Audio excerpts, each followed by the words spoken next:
Hello students अपने पिछले video में हमने ओसीएम के 4th चैप्टर में टाइप्स ऑफ बैंक्स के बारे में डिस्कस किया था।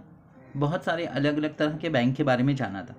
उसी से रिलेटेड पार्ट है जो आज हम अपने वीडियो में डिस्कस करने वाले हैं, और वो है न्यू मॉडल्स ऑफ बैंकिंग। यानी आजकल जो बैंकिंग के नए कुछ सिस्टम्स और मॉडल्स आए हैं वो। तो जल्दी से हम इसको पढ़ते हैं, न्यू मॉडल्स ऑफ बैंकिंग वाले पार्ट को, जिसमें पहला पार्ट आप देख रहे हैं वहाँ पे दिया है small finance banks. Small finance banks are the type of niche banks in India. These are the banks with a small finance bank license and provide basic banking service of acceptance of deposits and lending. Students, ये छोटे bank consider किए जाते हैं जो small finance, इनको एक licence दिया जाता है बैंकिंग का, और ये उस लाइसेंस के थ्रू बैंकिंग सर्विसेज को प्रोवाइड करते हैं और एक्सेप्टेंस ऑफ डिपॉजिट करते हैं, लेंडिंग करते हैं।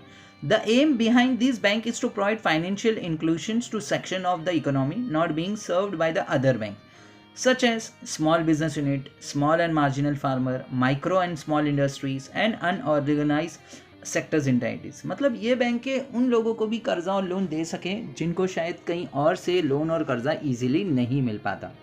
Existing non-banking financial companies like NBFCs, microfinance institutions and local area bank lab can apply to become small finance bank। यानी जो NBFCs हैं, लैब हैं, MFI हैं, मतलब माइक्रो फाइनेंस इंस्टीट्यूशंस, ये लाइसेंस के लिए अप्लाई कर सकते हैं और इन्हें स्मॉल फाइनेंस बैंक का लाइसेंस मिल सकता है।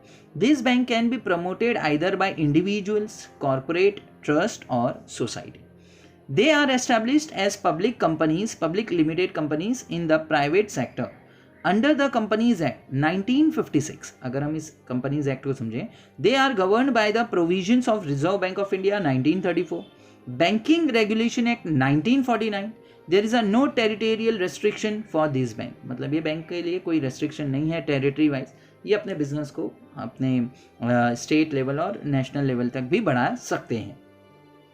They were set up with the twin objectives of providing an institutional mechanism for promoting rural and semi-urban savings and providing credit for the viable economic activities in the local areas। Students, मतलब इनके दो objectives हैं कि इस institutional mechanism के through rural और semi urban areas में लोगों के अंदर सेविंग्स हैबिट जनरेट की जाए, लोग अपने पैसे को सेव करें और उन्हीं सेविंग के मनी से जिन लोगों को कर्जा चाहिए बैंक उन्हें कर्जा प्रोवाइड करे, लोन प्रोवाइड करे, और उसी से ही आगे का जो स्टेप्स है वो चलता है। तो ऑब्जेक्टिव्स क्या हैं इन स्मॉल फाइनेंशियल बैंक्स के, आप स्क्रीन पे देखिए। पहला है provision of savings for unserved and undeserved sections of the population. Savings का इंतजाम किया जाए, मतलब लोगों की बचत को प्रोविजन करके तौर पर यूज किया जाए।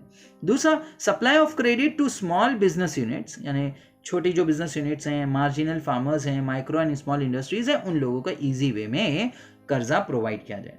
अब ऐसी बैंक्स कौन सी हैं जो स्मॉल फाइनेंस बैंक के नाम से जानी जाती है? तो आपको वहाँ पे एग्जांपल्स के तौर पे मिलेगा जना स्मॉल फाइनेंस बैंक, देखिए वहाँ पे लिखा है जना स्मॉल फाइनेंस बैंक।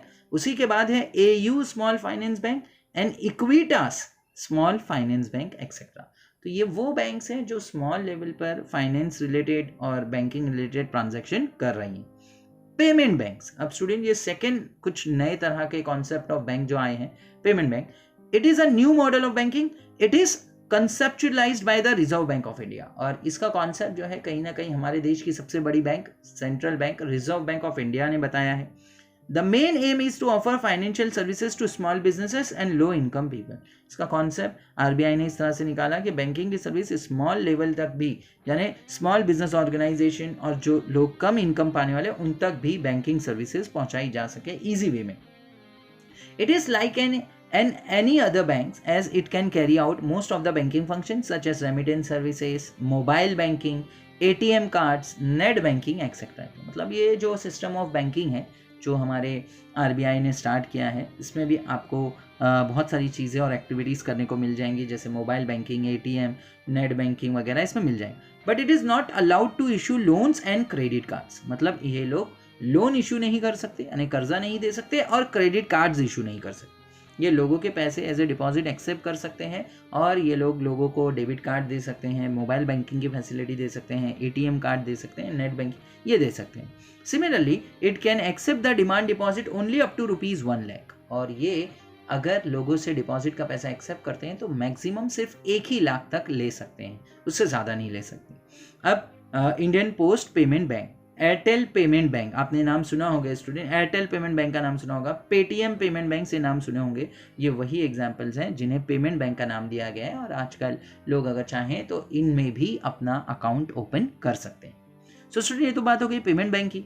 अगर आप उसके बाद आगे बढ़ें तो हमें नेक्स्ट पार्ट दिखता है फंक्शंस ऑफ कमर्शियल बैंक्स, यानी कमर्शियल बैंक के फंक्शंस क्या हैं, या कमर्शियल बैंक्स जो होती हैं, जैसे हमारे देश में बहुत सारी कमर्शियल बैंक है, एसबीआई है, एचडीएफसी है, और स्टूडेंट्स आईसीआईसीआई है, और एक्सिस बैंक है। ऐसे बहुत सारे बैंक्स और बहुत सारी इंस्टीट्यूशंस हैं जो हमारे देश में अपना वर्किंग कर रही हैं, और स्टूडेंट्स वो बहुत सारे काम उन्हें करने हैं। तो इनके जो फंक्शंस हैं कमर्शियल बैंक के, तो वो स्टूडेंट्स चार्ट में देखिए आप, वहाँ पर आपको बताया है primary functions and secondary function, यानी हमारी जो बैंक्स होती हैं इनके 2 तरह के काम होते हैं, एक होते हैं प्राइमरी फंक्शंस और एक होते हैं सेकेंडरी फंक्शन। तो हम अपने आने वाले वीडियो में इसको डिटेल में डिस्कस करेंगे।